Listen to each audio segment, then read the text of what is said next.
Serum থেকে কেনা অক্সফোর্ডের corona টিকার প্রথম চালান আসছে আগামীকাল। দেশে ভ্যাকসিনের প্রয়োগ কর্মসূচি উদ্বোধন বুধবার।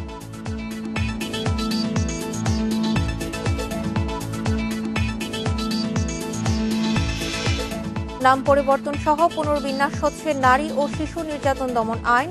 ধর্ষণের শিকার নারীর গর্ভপাতকে বৈধতা দেওয়ার সুপারিশ।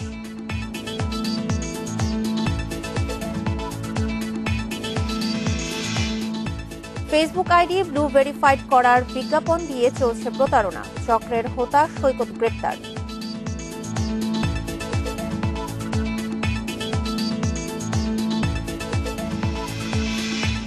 চট্টগ্রাম সিটি নির্বাচনে বড় দুই দলের মেয়র প্রার্থীর ইশতেহার ঘোষণা, গুরুত্ব জলাবদ্ধতা নিরসনে।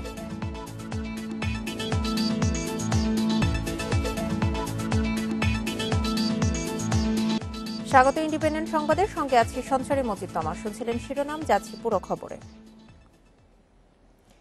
দেশে প্রথম করোনার টিকা প্রয়োগ করা হবে আগামী বুধবার। কুর্মিটোলা জেনারেল হাসপাতালে একজন সেবিকার দেহে প্রথম টিকা প্রয়োগের মাধ্যমে অনলাইনে এ কর্মসূচির উদ্বোধন করবেন প্রধানমন্ত্রী শেখ হাসিনা। রাজধানীর কিডনি হাসপাতালে শনিবার এক অনুষ্ঠানে এই তথ্য জানান স্বাস্থ্য সচিব আব্দুল মান্নান। এছাড়া সোমবারের মধ্যেই দেশে করোনা টিকার প্রথম চালান আসবে বলে জানিয়েছেন বেক্সিমকো ফার্মাসিউটিক্যালস লিমিটেডের ব্যবস্থাপনা পরিচালক নাজমুল হাসান পাপন। ভারত সরকারের উপহার দেয়া করোনার ২০ লাখ ডোজ টিকা দেশে পৌঁছায় বৃহস্পতিবার। এবার অপেক্ষা মানবদেহে এর প্রয়োগ। সরকারের পূর্ব ঘোষণা অনুযায়ী প্রথমেই টিকা পাবেন করোনা মোকাবিলায় সামনের সারির যোদ্ধা সেবিকারা। প্রধানমন্ত্রীর আনুষ্ঠানিক উদ্বোধনের পর আরও ২৪ জনকে টিকা দেয়া হবে। এদের মধ্যে আছেন স্বাস্থ্যকর্মী, চিকিৎসক, শিক্ষক, মুক্তিযোদ্ধা ও সাংবাদিক। ভারত সরকারের কাছ থেকে ২০ লক্ষ ভ্যাকসিন পেয়েছি। আমরা আশা করছি আগামী ২৭ তারিখে আমরা এটা উদ্বোধন করব এবং এই প্লেস কুর্মিটোলা জেনারেল হসপিটালই হবে আশা করছি। এখন পর্যন্ত সবার আগে আমাদের নিবেদিত প্রাণ নার্সদের মধ্যে আমরা প্রথম টিকাটা দিতে চাচ্ছি।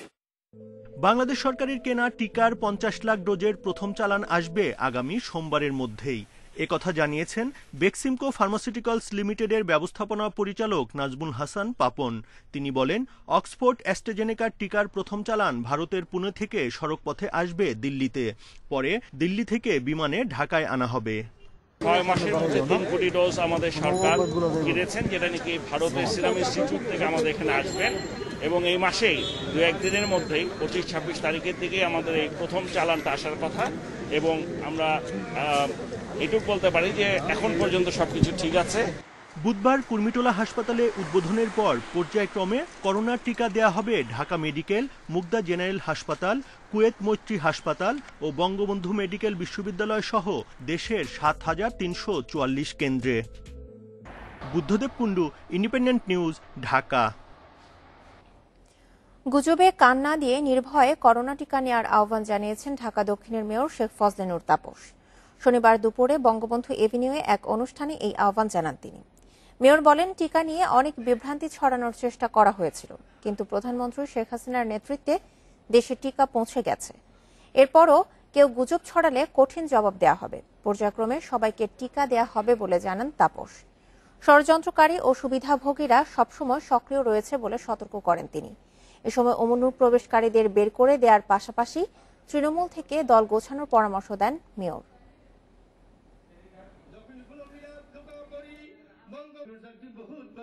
তৃণমূল থেকে নেতাকর্মীদের মূল্যায়ন করে যারা অনুপ্রবেশকারী তাদেরকে বিতাড়িত করতে হবে।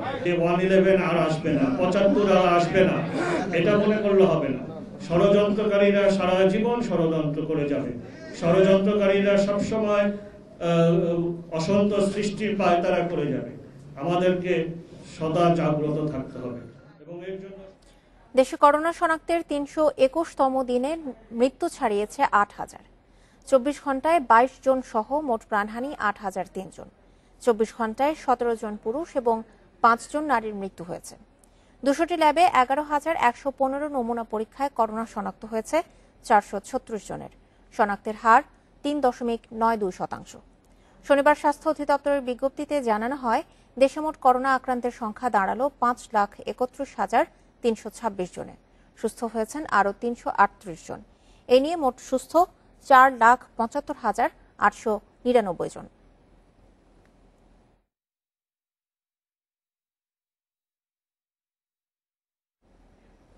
সত্তর হাজার নতুন বাড়িতে আবাসন হল প্রায় 3.5 লাখ মানুষের।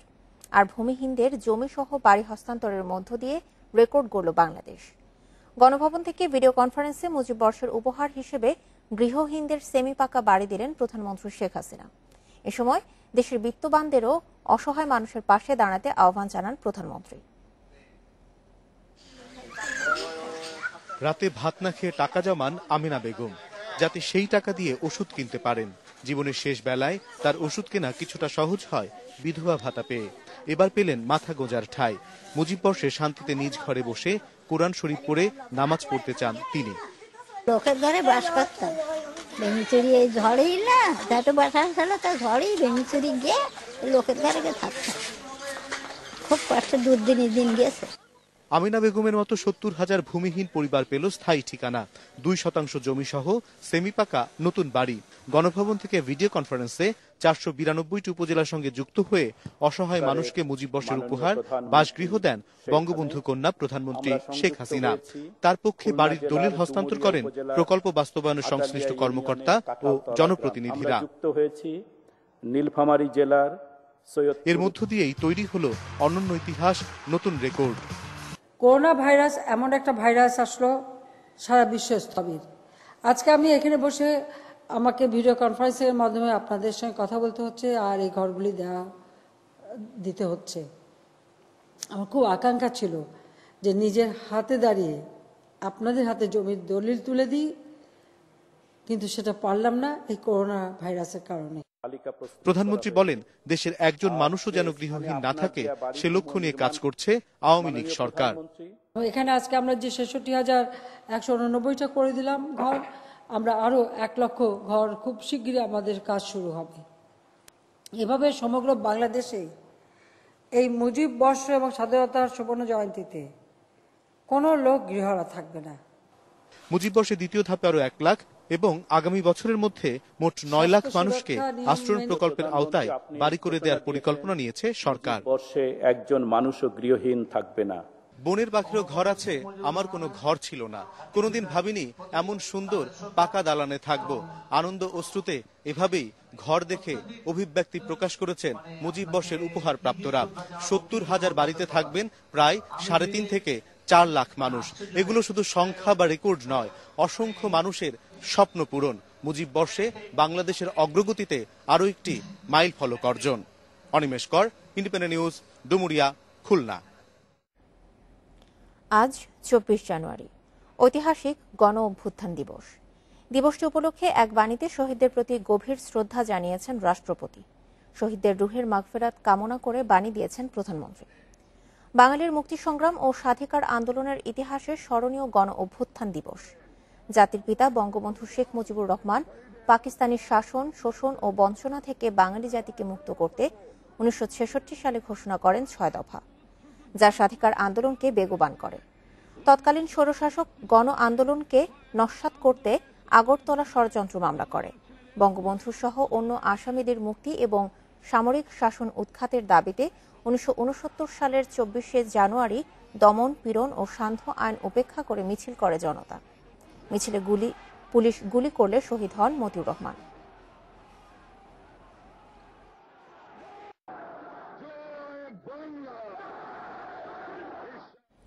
নারী ও শিশু নির্যাতন দমন আইন পুনর্বিন্যাস করছে সরকার। এর নতুন নাম হচ্ছে নারী নির্যাতন দমন আইন।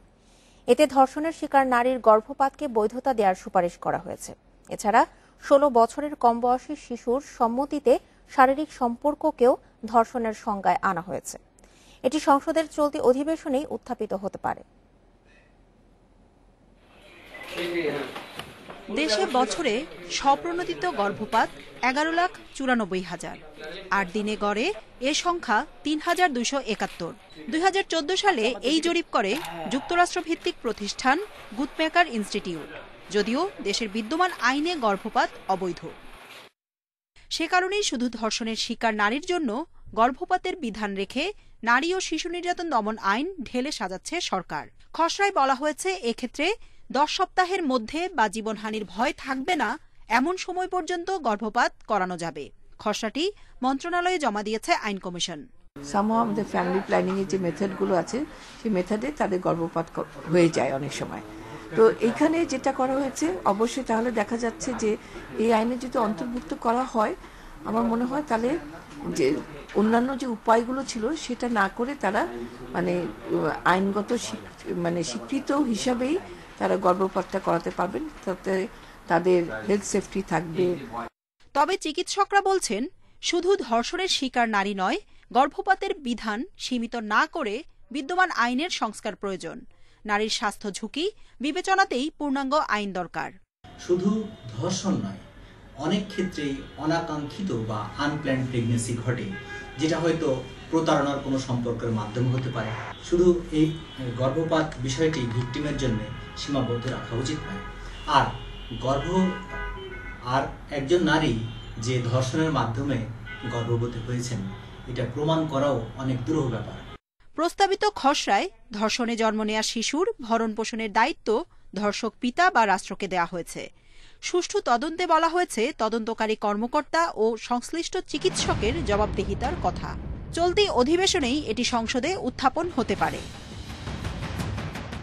জান্নাতুল ফেরদাউস তানভি, ইন্ডিপেন্ডেন্ট নিউজ, ঢাকা। নির্দিষ্ট অঙ্কের টাকার বিনিময়ে ফেসবুক আইডি ব্লু ভেরিফাইড করার বিজ্ঞাপন দিয়ে চলছে অভিনব প্রতারণা। টাকা হাতিয়ে নেয়ার পর আইডি হ্যাক করে তা ফিরিয়ে দেওয়ার নামে আবারও অর্থ আদায়। এমনই এক প্রতারক চক্র শনিবার ধরা পড়ে গোয়েন্দা পুলিশের অভিযানে। সামাজিক যোগাযোগের অন্যতম মাধ্যম ফেসবুক ব্যবহারকারীদের কাছে সোনার হরিণ ব্লু ব্যাজ। নিজের আইডির নিরাপত্তা, জনপ্রিয়তা বা ব্যবসায়িক প্রচার পুরোটাই বহুগুণে বাড়িয়ে দিচ্ছে এই ব্লু ভেরিফাইড ব্যাজ। আর তাতেই অনেকের দৌড়ঝাঁপ আইডি ভেরিফাইডের দিকে। নির্দিষ্ট অঙ্কের টাকা দিলেই ফেসবুক আইডি ভেরিফাইড করা হবে, এমন বিজ্ঞাপন দেওয়া হচ্ছিল অন্য ভেরিফাইড আইডি থেকেই। আর সে ফাঁদেই পা দিয়েছেন একটি বেসরকারি বিশ্ববিদ্যালয়ের শিক্ষার্থী হৃদয় আহমেদ। প্রতারকের চাহিদা মাফিক টাকা দেওয়ার পর উল্টো পড়েছেন প্রতারণার ফাঁদে। টাকা লাগবে, এত টাকা দিলে আমাকে আইডিটা ব্লু ভেরিফাই করে দেবে, এবং সে নিজেকে একজন কানাডিয়ান নাগরিক হিসেবে পরিচয় দেয়।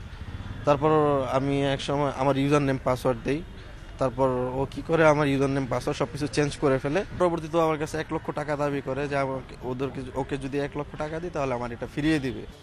এ ঘটনার ডিজিটাল নিরাপত্তা আইনে মামলা হলে নরসিংদীর শিবপুর থেকে শনিবার গ্রেপ্তার হন এই চক্রের হোতা সৈকত মিয়া। জিজ্ঞাসাবাদে সে জানায় প্রথমে মিশরীয় একটি গ্রুপের কাছ থেকে $400 ব্লু ভেরিফাইড আইডি কিনে সে। পরে সে আইডি থেকে বিভিন্ন গ্রুপে দেয়া হয় আইডি ভেরিফাইডের বিজ্ঞাপন।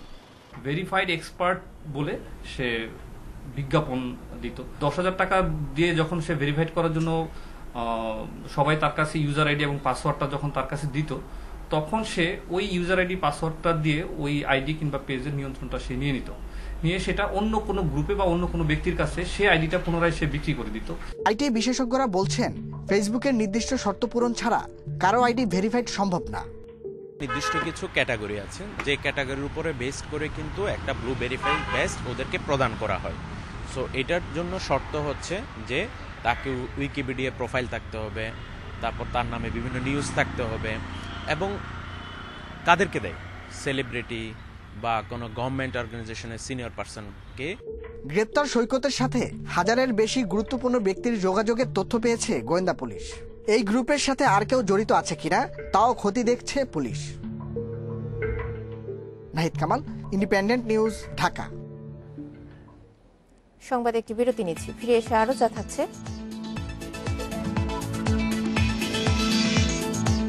চোরাকারবারিদের যোগ সাজসে হচ্ছে সাপের খামার, বিষ যাচ্ছে চীনের সনাতনী ওষুধ বাজারে।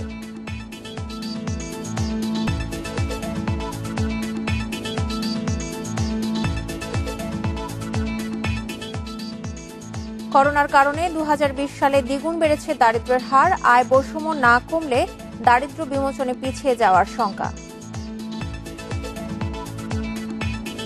গ্রেপ্তারের পর এসব তথ্য দিয়েছেন গোয়েন্দারা।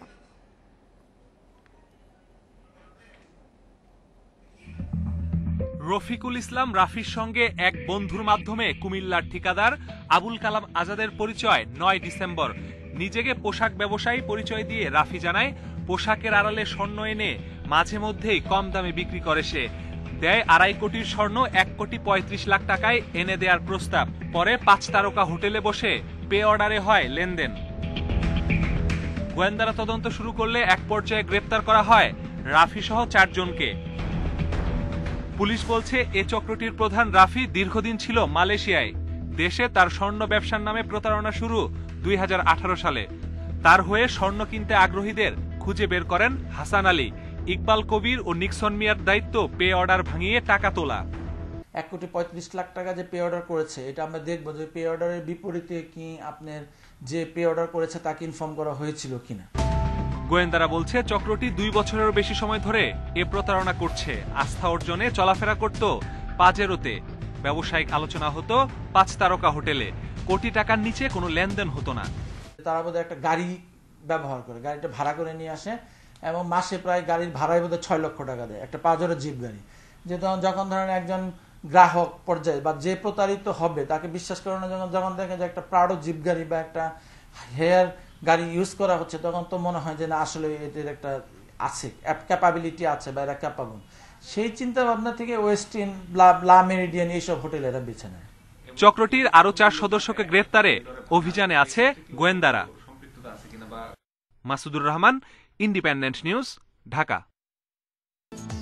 চট্টগ্রাম সিটি নির্বাচনে আওয়ামী লীগ ও বিএনপি 2 দলের মেয়র প্রার্থীর ইশতেহারে গুরুত্ব পেয়েছে নগরের জলাবদ্ধতা নিরসন। আওয়ামী লীগ প্রার্থী রেজাউল করিম চৌধুরীর 37টি বিপরীতে বিএনপির প্রার্থী ডাক্তার শাহাদাতের প্রধান প্রতিশ্রুতি 9টি। জলাবদ্ধতার বাইরে যানজট নিরসন, পরিচ্ছন্নতা জোরদার, মশা নিধনের মতো বিষয়গুলোর সামনে এনেছেন দুজনই। চট্টগ্রাম সিটি নির্বাচনের প্রচার শুরুর পর থেকেই নানা প্রতিশ্রুতিতে ভোট টানার চেষ্টায় বিএনপি ও আওয়ামী লীগের মেয়র প্রার্থী। তাদের ইশতেহারও এলো একই দিনে। দুজনের ইশতেহারের মূল প্রতিশ্রুতি জলাবদ্ধতা নিরসন, আছে আধুনিক পরিচ্ছন্ন নগরী গড়ার প্রত্যয়। শনিবার চট্টগ্রাম প্রেস ক্লাবে দলের জ্যেষ্ঠ নেতাদের সঙ্গে নির্বাচনী ইশতেহার ঘোষণা করেন আওয়ামী লীগের মেয়র প্রার্থী রেজাউল করিম চৌধুরী। সেবা সংস্থাগুলোর সঠিক সমন্বয়ে নগরীর চেহারা পাল্টে দেওয়ার পরিকল্পনার কথা জানিয়েছেন তিনি। সবার মেধা বুদ্ধিকে কাজে লাগিয়ে যেটা বাস্তবসম্মত হবে, যেটা উন্নয়নের জন্য টেকসই হবে, যদি পরিকল্পিত নগরের জন্য বাস্তবসম্মত হবে, সেই পরিকল্পনা আমি গ্রহণ করব। নগরীর জামালখানে দলের কেন্দ্রীয় নেতাদের সঙ্গে নিয়ে নির্বাচনী ইশতেহার ঘোষণা করেন বিএনপির মেয়র প্রার্থী ডাক্তার শাহাদাত হোসেন। নগর পিতা নয়, সেবক হয়েই নগরীকে গড়তে চান তিনি। নগরবাসীকে অন্যায্য কর আরোপ হতে ভারমুক্ত রাখা সহ প্রভূত উদ্যোগ জরুরি। অবৈধ দখল উচ্ছেদ, স্বজনপ্রীতি মুক্তকরণ এবং জলাবদ্ধতা নিরসন চ্যালেঞ্জ উত্তরণে আমি দৃঢ় প্রতিজ্ঞাবদ্ধ। সুশীল সমাজের প্রতিনিধিরা বলছেন, ইশতেহারের আশা জাগানিয়া প্রতিশ্রুতি যাতে কাগজে কলমে সীমাবদ্ধ না থাকে তা নিশ্চিত করতে হবে। সুশাসন প্রতিষ্ঠা, দুর্নীতি রোধের মতো বিষয়ে সুস্পষ্ট কার্যক্রমের উপর জোর দিচ্ছেন তারা। বাস্তবে নির্বাচনে যে ইশতেহার দেয়া হয় সেটা হচ্ছে একটা কাজের গরু, সেটা কেতাবে থাকে, গোয়ালে থাকে না। আমরা আশা করব ভবিষ্যতে সেই সংস্কৃতি থেকে আমরা বেরিয়ে আসব, ওনারা এই বিষয়ে আন্তরিক হবেন, যত্নবান হবেন। চট্টগ্রাম সিটি কর্পোরেশন নির্বাচনের ভোট গ্রহণ 27 জানুয়ারি, পুরোপুরি ইভিএমে হবে ভোট গ্রহণ। অনুপম শীল, ইন্ডিপেন্ডেন্ট নিউজ, চট্টগ্রাম। মধ্যরাত থেকে সকাল পর্যন্ত ঘন কুয়াশার পাশাপাশি শীতের তীব্রতা 2 দিন থাকতে পারে বলে জানিয়েছে আবহাওয়া অধিদপ্তর। আগামী সোমবার থেকে সারা দেশে তাপমাত্রা কিছুটা বাড়তে পারে। এছাড়া মাসের শেষ দিকে রাজধানী বাদে দেশের কোথাও কোথাও মৃদু থেকে মাঝারি শৈত্যপ্রবাহের আশঙ্কা রয়েছে। শুক্রবার থেকেই কুয়াশার চাদরে ঢেকে আছে রাজধানী সহ সারা দেশ। মধ্যরাত থেকে দেশের কোথাও কোথাও কুয়াশা দেখা যাচ্ছে বেলা 12টা পর্যন্ত। ব্যাহত হচ্ছে ফেরি ও বিমান চলাচল। আবহাওয়া অধিদপ্তর বলছে সোমবার থেকে বাড়তে পারে তাপমাত্রা। আগামীকাল তাপমাত্রা এরকমই থাকবে, তারপর পরশুদিন থেকে গ্যাজুয়াল তাপমাত্রা আবার বাড়া শুরু করবে, কিন্তু দিনের তাপমাত্রা বাড়বে না। যেহেতু দিনের তাপমাত্রা ঘন কুয়াশা থাকবে, এই জন্য দিনের বেলা প্রচণ্ড ঠান্ডা লাগবে। বিশেষ করে ঢাকাতেও তাপমাত্রা প্রায় 13 ডিগ্রির কাছাকাছি নেমে এসেছে। আবহাওয়া অফিসের তথ্যানুসারে পঞ্চগড়, শ্রীমঙ্গল, রাঙামাটি সহ দেশের উত্তর পূর্বাঞ্চলের অনেক এলাকায় মৃদু শৈত্যপ্রবাহ বয়ে যাচ্ছে। রাজধানীতে কিছুটা শীত অনুভূত হলেও নেই শৈত্যপ্রবাহ। আর যেটা সত্যপ্রবাহ এখন আসছে এটা খুবই অল্প কয়েকটা জায়গায়, যেটা হচ্ছে রাঙ্গামাটি, এদিকে তেঁতুলিয়া এবং শ্রীমঙ্গল, এই জায়গায় মৃদু আকারে সত্যপ্রবাহ আছে। আর যেটা হচ্ছে আর এই রাতে তাপমাত্রা ওইভাবে কমবে না, সেক্ষেত্রে দেখা যাবে যে মৃদু সত্যপ্রবাহ আছে এটাও হয়তো চলে যাবে। কিন্তু যেহেতু দিনের বেলা ঘন কুয়াশা রয়েছে এবং ঘন কুয়াশার কারণ দিনের তাপমাত্রা অনেকটা কমে যাবে, আর ঢাকাতে ওই ধরনের সত্যপ্রবাহ আসার সম্ভাবনা নেই। মাসের শেষে আবারও রাজধানীর তাপমাত্রা কিছুটা কমে আসতে পারে, যা অব্যাহত থাকবে ফেব্রুয়ারির প্রথম সপ্তাহ পর্যন্ত। এরপর থেকে তাপমাত্রা ক্রমাগত বাড়তে থাকবে বলে জানিয়েছে আবহাওয়া অফিস। নূরে জান্নাত, ইন্ডিপেন্ডেন্ট নিউজ। ঘন কুয়াশা ও হিমেল হাওয়ায় দেশের বিভিন্ন জেলার আজও রয়েছে শীতের প্রকোপ। জনজীবনে ভোগান্তি নিয়ে আরো জানাতে টাঙ্গাইল ও কুড়িগ্রাম থেকে যোগ দিচ্ছেন আমাদের সহকর্মীরা। প্রথমেই টাঙ্গাইল থেকে যোগ দিচ্ছেন আমাদের সহকর্মী মামুনুর রহমান। মামুন, শীত পরিস্থিতির আজকে কি অবস্থা টাঙ্গাইলে এবং সেখানে যান চলাচলে কোনো ধরনের বিঘ্ন সৃষ্টি হচ্ছে কিনা?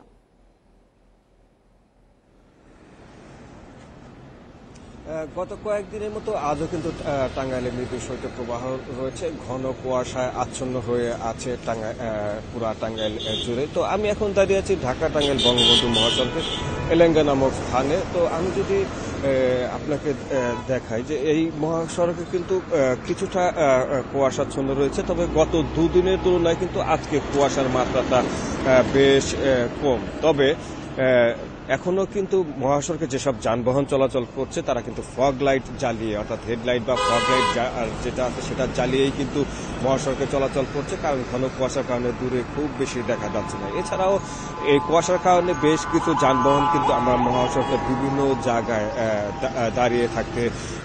দাঁড়িয়ে থাকতে দেখেছি। তো ঘন কুয়াশার কারণে যানবাহন চলাচলের জন্য হাইওয়ে পুলিশ তারা যেটা বলছে যে তারা পরিবহন শ্রমিক যারা আছে, ড্রাইভার যারা আছে, তাদেরকে সাবধানে যানবাহন পরিচালনার কথা বলছে। যদিও গত দুদিন মহাসড়কে বেশ যানজট ছিল, গতকালকেও যানজট ছিল এই মহাসড়কে, কিন্তু আজকে এখন পর্যন্ত এই মহাসড়কে ঘন কুয়াশার কারণে যানজটের সৃষ্টি হয়নি। তবে এখন খেটে খাওয়া মানুষের সেখানে পরিস্থিতি কেমন দেখছেন? যারা হতদরিদ্র তাদের শীত বস্ত্রের কোনো ব্যবস্থা হয়েছে কিনা, বা তারা এই শীতের মধ্যে কোন পরিস্থিতিতে আছেন?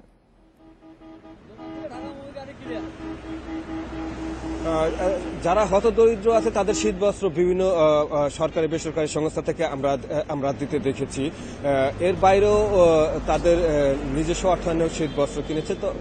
তবে অনেক জায়গায় প্রত্যন্ত গ্রাম অঞ্চলের মানুষ কিন্তু এখনো শীতবস্ত্র সেভাবে পায়নি, কিন্তু তাদের কিছু করার নেই। এই শীতকে উপেক্ষা করে তারা চলছে, জনজীবন তারা পরিচালনা করছে।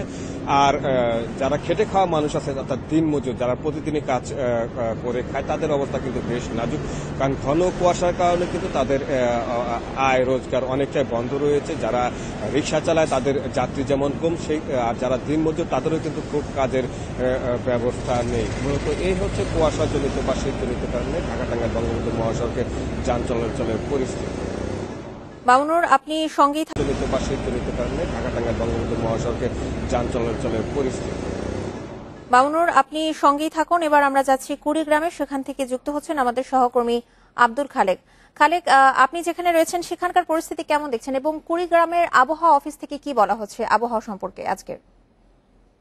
আমি কিছুক্ষণ আগে কুড়িগ্রামের রাজারহাট কৃষি পর্যবেক্ষণাগারে যোগাযোগ করেছি। কর্মকর্তারা জানিয়েছেন যে আজকে সর্বনিম্ন তাপমাত্রা রেকর্ড করা হয়েছে 11.6 ডিগ্রি সেলসিয়াস। তবে তাপমাত্রা আরো কমার আভাস তারা দিচ্ছেন, এবং আজকে কিন্তু ভোর থেকে আমরা দেখতে পাচ্ছি যে ঘন কুয়াশা কিন্তু আচ্ছন্ন হয়ে গেছে চারপাশ। গাড়ি ঘোড়া কিন্তু হেডলাইট জ্বালিয়ে যানবাহন রাস্তায় চলাচল করছে, এবং এর একটা প্রভাব কিন্তু কিছু ক্ষেত্রে ব্যাপকভাবে পড়েছে। বিশেষ করে 7 দিনেরও বেশি সময় ধরে একটানা এই যে ঘন কুয়াশা চলছে, এর ফলে কিন্তু আমরা দেখতে পাচ্ছি যে বড়র যে বীজতলা, সেই বীজতলা অনেকগুলো কিন্তু নষ্ট হয়ে গেছে ইতিমধ্যে, এবং কৃষকরা বলছেন যে তাদের জমি তৈরির ক্ষেত্রেও তারা সমস্যা করছেন, কারণ দিন মজুররা এত কনকনে ঠান্ডায় তারা কিন্তু ঠিকমতো কাজ করতে পারছেন না। পাশাপাশি আলু সহ যে রবি শস্য রয়েছে, সেই রবি শস্যগুলোর মধ্যে ছত্রাকের আক্রমণ কোথাও কোথাও কিছুটা দেখা দিয়েছে, এবং সেগুলোতে ঘন ঘন স্প্রে দিয়ে কিন্তু তারা সেই ছত্রাক তাড়ানোর চেষ্টা করছেন। তো সার্বিকভাবে বলা যাচ্ছে যে একটানা এই যে শৈত্য প্রবাহের কারণে দরিদ্র মানুষ এবং যারা কর্মজীবী ছিন্নমূল মানুষ, তাদের কিন্তু অবস্থা খুব নাজুক হয়ে পড়েছে। কুড়িগ্রাম এবং টাঙ্গাইল থেকে শীত পরিস্থিতি নিয়ে জানাচ্ছিলেন আমাদের সহকর্মীরা। কক্সবাজারের সেন্ট মার্টিনে মাছ ধরার ট্রলার ডুবির ঘটনায় 4 জনের মরদেহ উদ্ধার করা হয়েছে। এই ঘটনায় জীবিত উদ্ধার করা হয়েছে 13 জনকে। এখনও নিখোঁজ আছেন আরও 9 জন। শনিবার ভোরে সেন্ট মার্টিনের 65 কিলোমিটার উত্তর পশ্চিমে বঙ্গোপসাগরে এফ জানজাবিল নামের ট্রলারটি ডুবে যায়। এ সময় আশেপাশের কয়েকটি মাছ ধরার জাহাজ কয়েকজনকে উদ্ধার করে কোস্টগার্ড চট্টগ্রাম অফিসের staff officer lieutenant commander Habibur Rahman জানান, নিখোঁজদের উদ্ধারে কোস্টগার্ডের জাহাজ শ্যামল বাংলা সহ নৌবাহিনীর 2টি জাহাজ অভিযান চালাচ্ছে।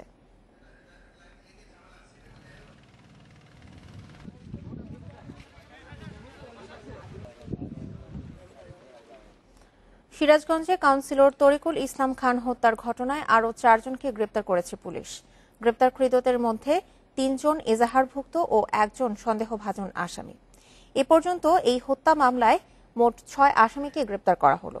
সিরাজগঞ্জ সদর সার্কেলের অতিরিক্ত পুলিশ সুপার স্নিগ্ধ আক্তার জানান, শুক্রবার রাতে ঢাকা মহানগর পুলিশের সহায়তায় খিলগাঁও থানা এলাকায় অভিযান চালিয়ে এজাহারভুক্ত 3 আসামিকে গ্রেপ্তার করা হয়। গ্রেপ্তারকৃতরা হলেন বিজিত প্রার্থী শাহাদত হোসেনের ছোট ভাই এনামুল হাসান, সানোয়ার হোসেন রতন, মোস্তফা কামাল। এছাড়া উল্লাপাড়া উপজেলা থেকে গ্রেপ্তার হয় সন্দেহভাজন সাইফুল ইসলাম।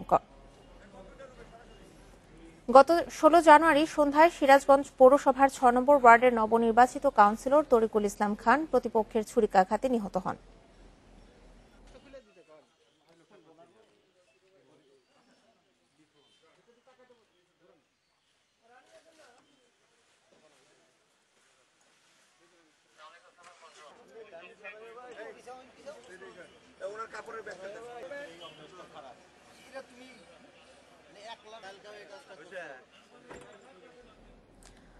আইনশৃঙ্খলা বাহিনীর জব্দ করা বিষ সাপের কিনা তা প্রমাণ না হলেও প্রতিবেশী দেশের চোরা কারবারিদের সঙ্গে যোগসাজশে দেশে হচ্ছে খামার, আর সেই বিষ যাচ্ছে চীনের সনাতনী ওষুধের বাজারে।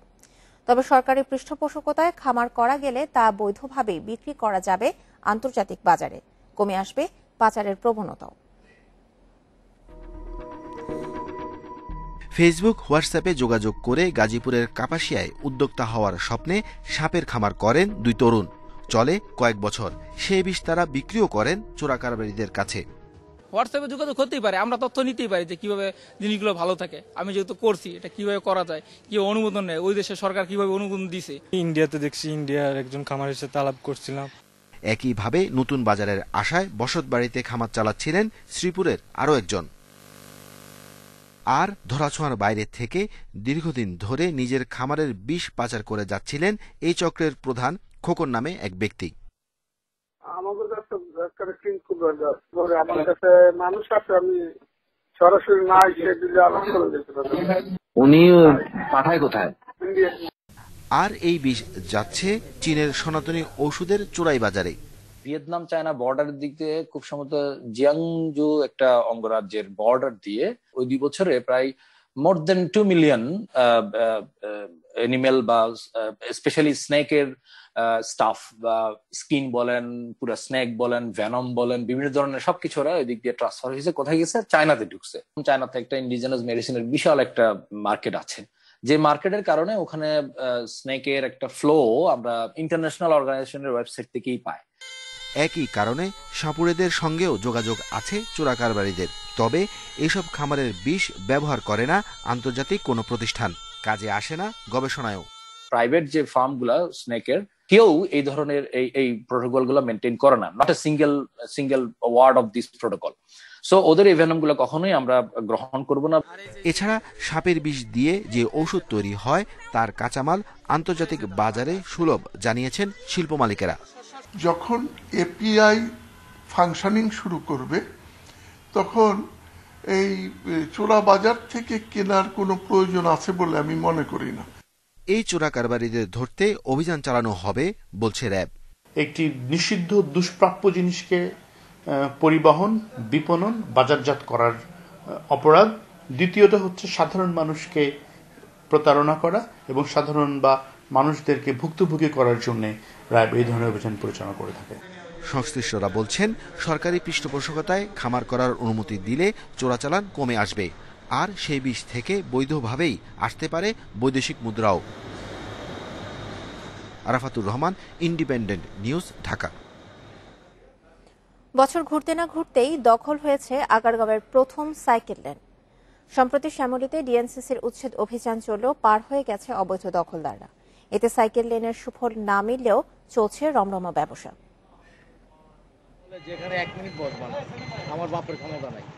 আগারগাঁওয়ে সাইকেল লেন কিভাবে দখল হলো সে গল্প শোনাচ্ছিলেন ফল ব্যবসায়ী সেলিম। তার দাবি, রাস্তায় দোকান বসাতে মাসে দিতেন 5 থেকে 6 হাজার টাকা। দোকান থেকে আপনার প্রায় এই দোকান থেকে প্রতি মাসে 5 থেকে 6 হাজার টাকা খরচ আছে। 12 জানুয়ারি আগারগাঁও থেকে শ্যামলী পর্যন্ত উচ্ছেদ অভিযান চালায় ঢাকা উত্তর সিটি কর্পোরেশন। তবে সাইকেল লেন চোখে পড়েনি তাদের। এতে মোটা অঙ্কের বাণিজ্য বন্ধ হচ্ছে না।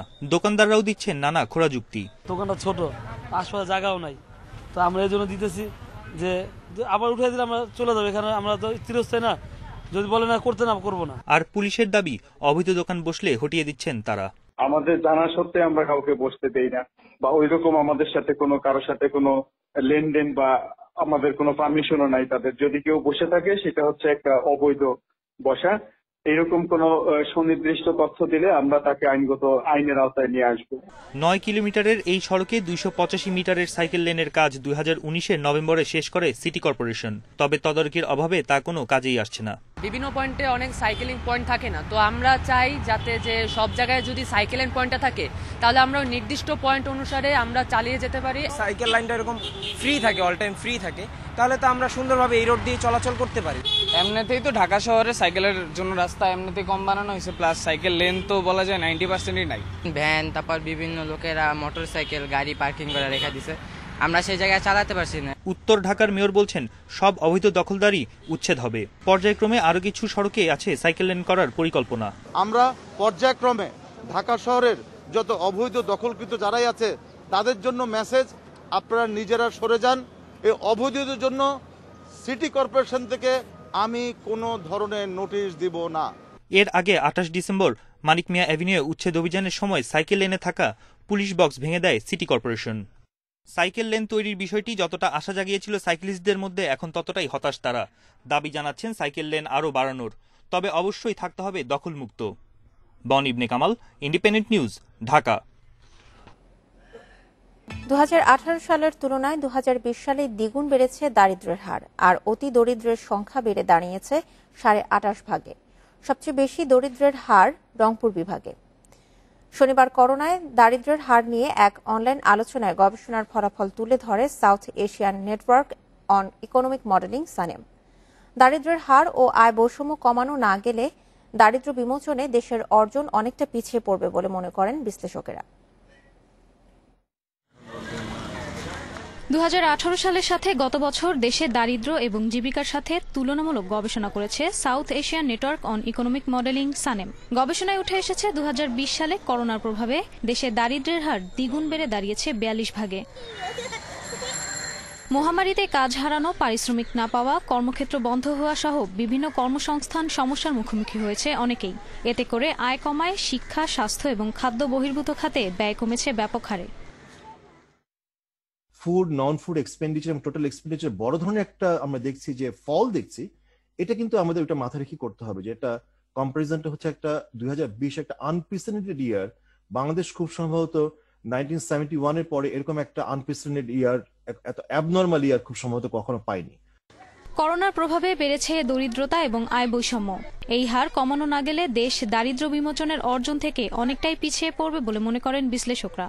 ক্ষতিগ্রস্ত হচ্ছে যে সমস্ত সেকশনগুলা, যেই শ্রেণীর কিংবা যেই সেকশন, তাদেরকে আরো বেশি কিভাবে সাহায্য করা যায় সেই সরকারের ভূমিকাটা সবচেয়ে গুরুত্বপূর্ণ হয়। সেই জন্য সরকারি বিনিয়োগ খুব গুরুত্বপূর্ণ। সানেমের হিসেবে 2020 সালের ফেব্রুয়ারি থেকে অক্টোবরের মধ্যে বেতন কমেছে প্রায় 24 ভাগ চাকরিজীবীর। এছাড়া আয় কমেছে 29 ভাগ শ্রমিকের ও 32 ভাগ উদ্যোক্তার। যারা এমপ্লয়মেন্ট লস করেছে এবং ক্যাপিটালও লস করেছে, অপরচুনিটিও লস করেছে, সেক্টর থেকেও মাইগ্রেট করে এগ্রিকালচারে চলে গেছে, তাদের ক্ষেত্রে একটা স্পেশাল ড্রাইভ নিতে হবে। যেখানে আগে পভার্টি কম ছিল সেখানেও ব্যাপকভাবে বেড়েছে, যেখানে আগে বেশি, মানে এই যে ভৌগোলিক আওতা দারিদ্রতার, এটা অনেক ছড়িয়ে পড়েছে। দারিদ্র্যের হার কমিয়ে আনতে করোনা মোকাবিলা, নগদ লেনদেন কমানো সহ সামাজিক সুরক্ষা বৃদ্ধি, পণ্যের দাম সহনীয় রাখা, দুর্নীতি কমানো এবং কর্মসংস্থান তৈরির পরামর্শ দেন বিশ্লেষকরা। Ishrat Suma, independent News, Dhaka. দুর্নীতি কিছু মানুষের অভ্যাস বলে মন্তব্য করেছেন পরিকল্পনা মন্ত্রী। তিনি বলেন, তাদের ঠেকাতে সরকারি ক্রয়ে প্রযুক্তির ব্যবহার বাড়ানোর পদক্ষেপ নেওয়া হচ্ছে। ডিজিটাল পদ্ধতি ইজিপির কারণে স্বচ্ছতা ও জবাবদিহিতা বেড়েছে বলেও দাবি করেন মন্ত্রী।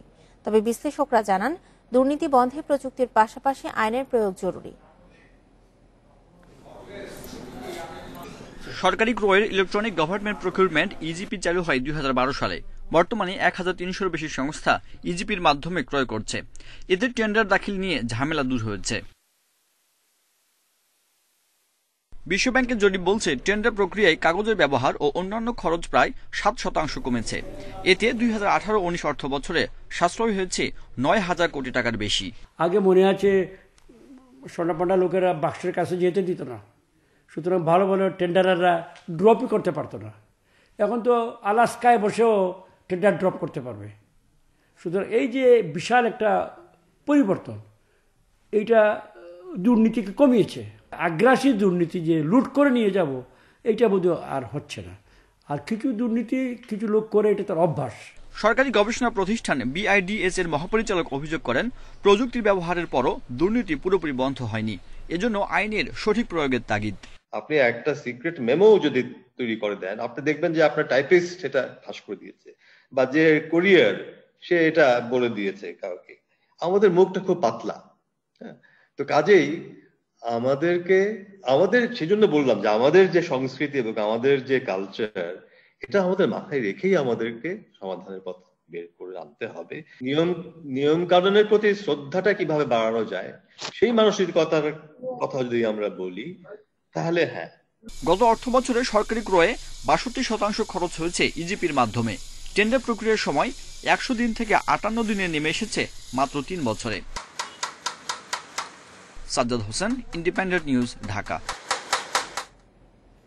কিশোরগঞ্জের মিঠামইনে ইজারা নেওয়া সরকারি জলমহাল হাতুরিয়া নদী থেকে জোর করে মাছ ধরার অভিযোগ উঠেছে এক স্থানীয় প্রভাবশালীর বিরুদ্ধে। ভুক্তভোগীদের অভিযোগ, প্রশাসনের কাছে এই নিয়ে অভিযোগ জানিয়েও মিলছে না প্রতিকার। কিশোরগঞ্জের মিঠামইন উপজেলার ঘাগড়া এলাকায় হাতুরিয়া নদীর সরকারি জলমহালটি 2019 সাল থেকে 6 বছরের জন্য ইজারা নেয় মালিউন্দ মৎস্যজীবী সমবায় সমিতি নামে একটি সংগঠন। 40 জেলে এই জলমহলে মাছ ধরে জীবিকা নির্বাহ করেন। তাদের অভিযোগ, বেশ কিছুদিন ধরে সাবেক ইউপি চেয়ারম্যান বুরহানুদ্দিন চৌধুরীর নেতৃত্বে কয়েকজন ব্যক্তি জলমহল থেকে জোর করে মাছ নিয়ে যাচ্ছে। এ বিষয়ে প্রশাসনের কাছে অভিযোগ করেও প্রতিকার পাচ্ছেন না তারা। আমরা এই নদী থেকে আমরা মাছ মারতে পারি না, ওনার খুব প্রভাবশালী লোক, ওনার মাছ ধরে জায়গা। এইভাবে আমরা ওখানে এই দুর্দশা নিজে ফিরে বুঝি, ওখানে আমরা আইনও গেলেও আমরা কিন্তু বিচার পাইতেছি। তবে অভিযোগ অস্বীকার করে বুরহানুদ্দিন বলেন, হাতুরিয়া নদী সংলগ্ন নিজস্ব পুকুর থেকে মাছ ধরেন তিনি। এটা আমার নিজস্ব জায়গা, এখানে আমি পুকুর করে নিয়েছি, 5টা পুকুর আছে আমার এখানে। পুকুরের মধ্যে আমি মাছ মারতেছি। তার বই যে পাশে জমি হাতুরিয়া নদীর পাশে, তাই বললে তো তার মাছ না। ক্ষতিগ্রস্ত জেলেরা প্রশাসনের কাছে এ নিয়ে লিখিত অভিযোগ জমা দিয়েছেন। ঘটনা তদন্ত করে প্রয়োজনীয় ব্যবস্থা নেওয়ার আশ্বাস উপজেলা নির্বাহী কর্মকর্তার।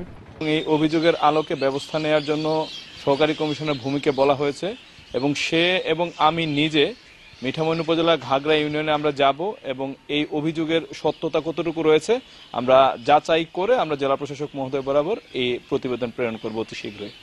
গত বছর ঘাগড়ায় বেড়িবাঁধ নির্মাণের জন্য হাটুরিয়া জলমহল ড্রেজিং করায় এক দফা ক্ষতিগ্রস্ত হন জেলেরা। এই ক্ষতি পুষিয়ে ওঠার আগে জলমহলের অভয়াশ্রম থেকে মাছ নিয়ে যাওয়ায় দিশেহারা তারা। Independent news desk.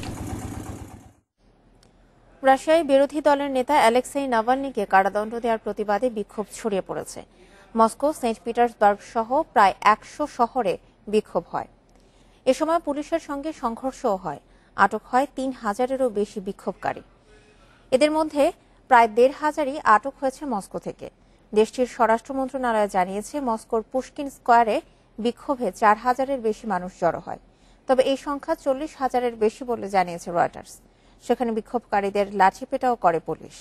নাভালনির মুক্তির দাবিতে বিক্ষোভ হয়েছে জার্মানিতেও। পুতিনের সমালোচক নাভালনি 17 জানুয়ারি জার্মানিতে চিকিৎসা শেষে রাশিয়া ফেরেন। এরপরই তাকে আটক করে 1 মাসের কারাদণ্ড দেয় রাশিয়া। দেশে থাকা অবস্থাতেই তাকে নার্ভ এজেন্ট প্রয়োগের অভিযোগ ওঠে।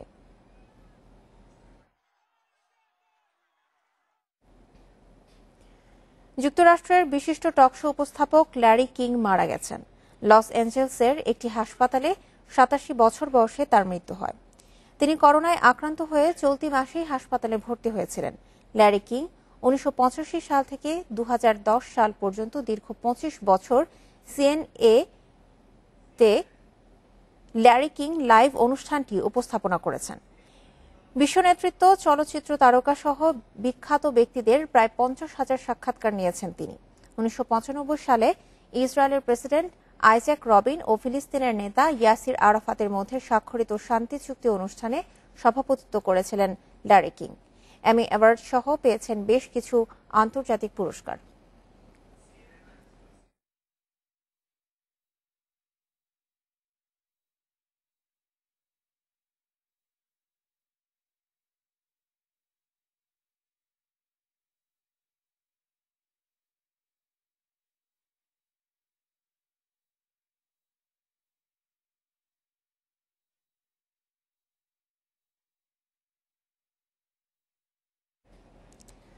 সাকিব তাইজুলদের স্পেন কোচ থাকছেন না ড্যানিয়েল ভেট্টোরি। এবার দীর্ঘমেয়াদী কাউকে নিয়োগ দিতে কাজ শুরু করেছে BCB.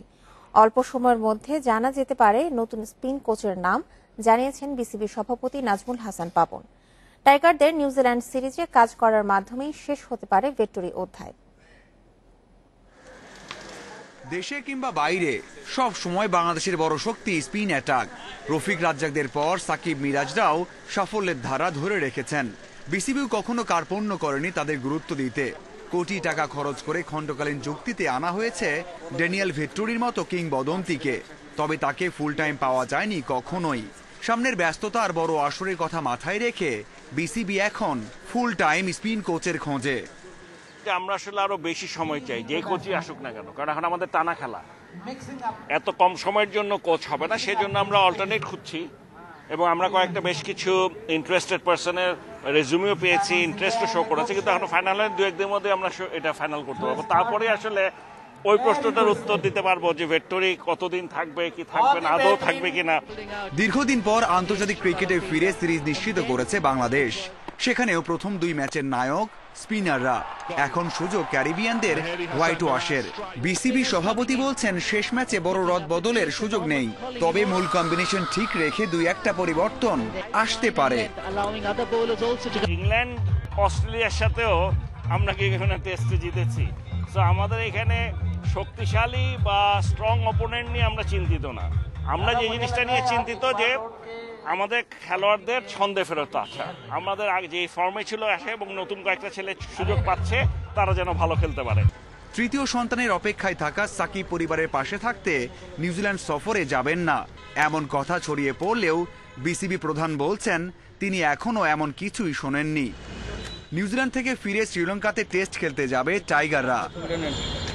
Mazharul Islam, independent news. সংবাদ শেষ করার আগে শিরোনামগুলো জানাচ্ছি আরেকবার। সেরাম থেকে কেনা অক্সফোর্ডের করোনা টিকার প্রথম চালান আসছে আগামীকাল। দেশে ভ্যাকসিনের প্রয়োগ কর্মসূচি উদ্বোধন বুধবার।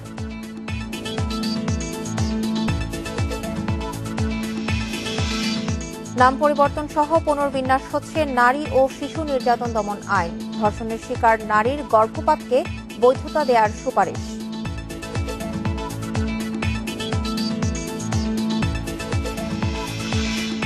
ফেসবুক আইডি ব্লু ভেরিফাইড করার বিজ্ঞাপন দিয়ে চলছে প্রতারণা। চক্রের হোতা সৈকত গ্রেপ্তার।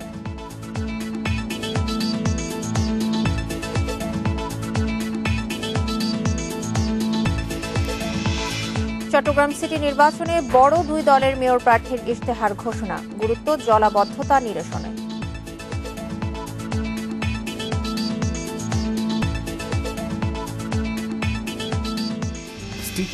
আর এই ছিল এখনকার সংবাদে। ইন্ডিপেন্ডেন্ট টেলিভিশনের সব খবর আরো বিস্তারিত জানতে চোখ রাখুন ফেসবুক, ইউটিউব এবং টুইটারে। ধন্যবাদ সবাইকে।